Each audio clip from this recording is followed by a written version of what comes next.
Good afternoon, everyone. Today we're going to be doing an install on the 73 to 91 Chevy one-piece door window for the pickup truck. As you can see, the door glass is fully disassembled, and we are going to be showing the steps of assembly. Everything is out of the truck, even the regulator, which is gone. And we are going to relocate the original lock actuator, and we're going to position it in a down position. We will be cutting the inner and outer brace for the door under the vent window assembly. This is the area where the tab used to be. Now you notice it's nice and clean. With the regulator already installed and in place, we are going to be installing the horizontal channel. With the regulator installed, we will be mounting the horizontal channel that bolts directly to the glass.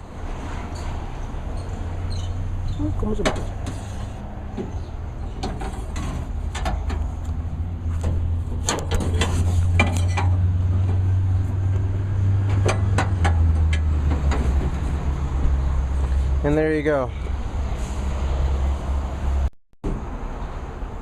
We will be adding also the 4-inch extension on the rear vertical guide.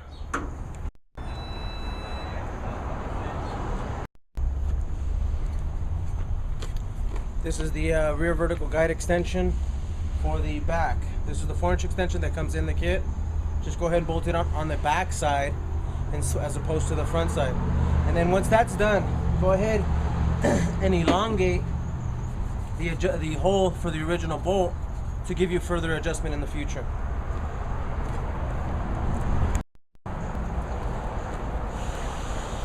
With the 4-inch extension already in place, we're going to be ready to bolt in the upper and lower mounts for the rear vertical guide.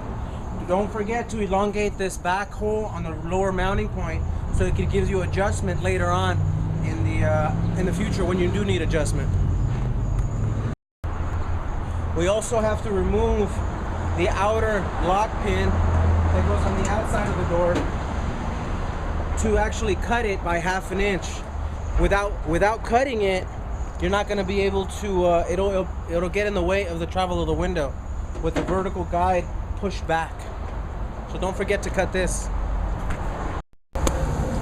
We are also going to, with the original door lock actuators, we're going to have to relocate it 8 inches straight down from its original point. You are going to have to make a connecting rod between this and the lock pin in order to make it fit. You have the original 2 holes here, you relocate it 8 inches straight down and re-drill the holes and remount it. You will have to change the angle of this bracket to 90 degrees. It is offset right now. You basically bend it down to 90 degrees so it's pretty much flat with the actuator itself. With the rear vertical guide bolted on already, you can go ahead and put in the run channel.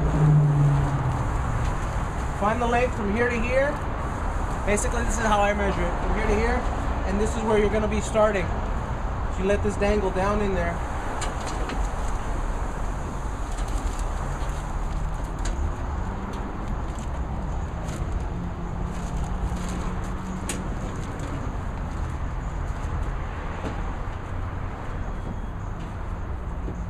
Some doors are too tight up in here around the perimeter. You should have a 1-inch margin so this can actually, for the new run channel to fit in.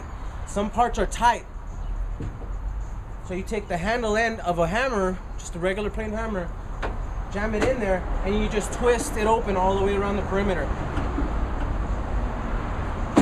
Don't twist it too hard because then you can also leave kinks in it. Try to twist it evenly.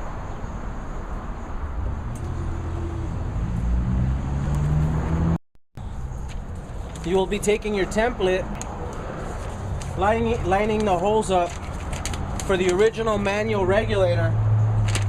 These four mounting positions are for your manual regulator. Some people have power. The power unit actually uses the bottom 2 bolts.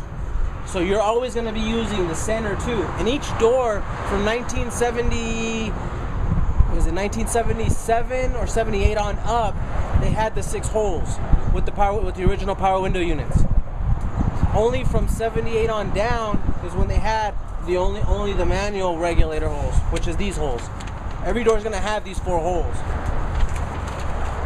On your upper mounting position, your upper mounting hole, some doors already have the hole in place. Simply slot it. This door has the hole. Simply slot it left to right, and then on your lower mounting position, your lower holes, you use the same hole off the original vent window frame.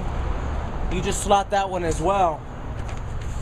And this hole right here is your access hole to mount the front door, the front bolt that bolts onto your horizontal slash. Just go ahead and line them up.